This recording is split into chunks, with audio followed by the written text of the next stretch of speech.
Hey all, this is Dinosa doing a quick review. It's late at night, 11 o'clock. I'm doing a quick review on the awkward moment. Watched it this weekend between all my chaos I had to deal with. So if I miss a couple things, I'll let you know. But this is actually this movie was based in New York about three guys that make a stupid bet that all of them are going to remain single, but then they all fall in love. Which that's kind of the premise of the whole thing. But then there's all these internal conflicts between people, like who like ex girlfriends and everything. But it's a funny story because the three guys were actually they had great chemistry. Um, uh, Things about how guys would complain about things like guys doing number twos in like their own apartments or someone else's apartment all the time, and everybody's like, "That's nasty." Then other weird stuff like one guy used that fake tan oil, and then they put some on their Johnson, and then the Johnson was like orange. They didn't show that, but it was just funny the conversations they had. The only thing that was kind of weird here is there was one scene where all three of them were going to the bathroom at the same time and they were all talking to each other, which was really weird to me. I mean, I was like, even in men's bathrooms at my job, it's like if we're going to the bathroom, the most we're gonna say is hello, hey, how you doing, and just walk out. We're not gonna have a full conversation. Now, of course, the exception is unless we are completely smashed and we're in like Reno or Las Vegas, then that's big difference there on that because we're drunk. But that's acceptable. That's still acceptable because you can blame that on the booze. But what the story circles around with is this one guy, total player. He has like all these hot girls that he is, but he's becoming very empty in life. And he meets, of course, this one girl that's like perfect for him. But in the beginning, he thinks she's a hooker because she had all the hooker signs, which they got from a magazine that told all these signs about how they have like packs of condoms, how they have like magazines, how they have cash fulls of money. It's kind of funny.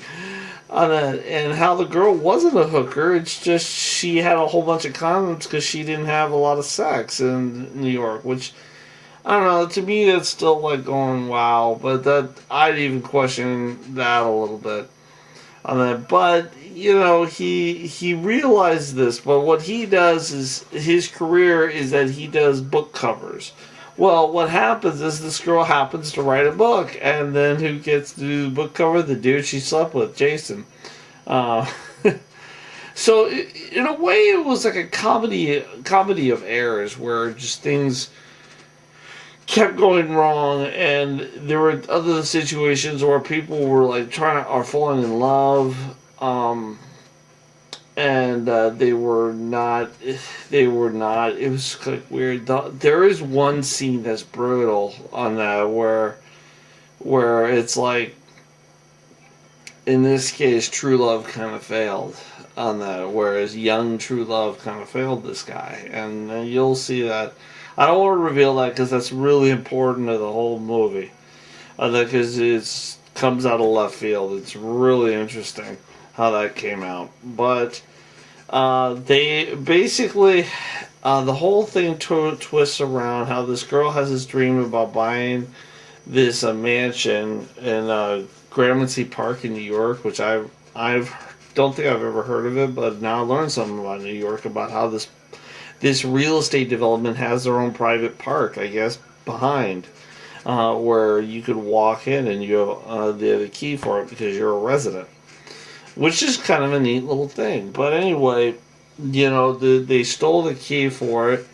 They've gone in and out of it, and now the guy who is kind of dating this girl, Ellie, has a situation where her father dies and she needs him the most, and he wasn't there because he didn't want to be a problem, which I don't think realized how much she really liked him. Then later on, 2 months later, he's absolutely miserable because all he wants to do is be with Ellie, and he just doesn't know how to approach it. And then finally, just the comedy of errors kind of comes to an end, where he makes the big thing, and they leave it at the end like you're not sure if they started dating or became friends or what. They left it kind of open, but it was really neat how they did it. Very clever, I have to admit. My opinion with the show, I thought it was a very funny show. There were a few of the scenes like no straight guy would really do, I don't think. And I use that because, I mean, I don't know. Without alcohol being involved, I don't see it happening. Now, being caught in the bathroom, maybe having sex with a girl in her parents' house, and then being caught with her, that's a high possibility. That could happen. But just little stuff that in the movie where they say like, oh, well, you got to do this, you got to do that, you got to get this girl, and then they all keep falling in love, and it's just interesting on that. Overall, I say it's a good matinee movie. I don't think it's a full price movie, but very good matinee. It wasn't really that awkward. There were just a few scenes that were really awkward, like one of the guys gets hit by a car, and everyone is at the hospital, but then they observe like where the chemicals are and where this, and they got some theories about that. It's just nuts. I say watch it. I think everybody will enjoy it. Just a whole bunch of swearing. F this, F that, F everything. A lot of swearing. Get ready for it. But anyway, that's all that really I have to report on this one. There's not much else to report on this one because other than this typical, it wasn't even a love triangle or anything. It was just three guys. One guy got with someone's ex-girlfriend. One guy got with the new girl. The other one got with a girl which he didn't call on the first night, but called her months later and she said yes. So I'm going to go with Jason did get with her finally on that, but who knows? But anyway, this is Dinosa. Hope you like this quick episode, and I'll talk to you later. Bye.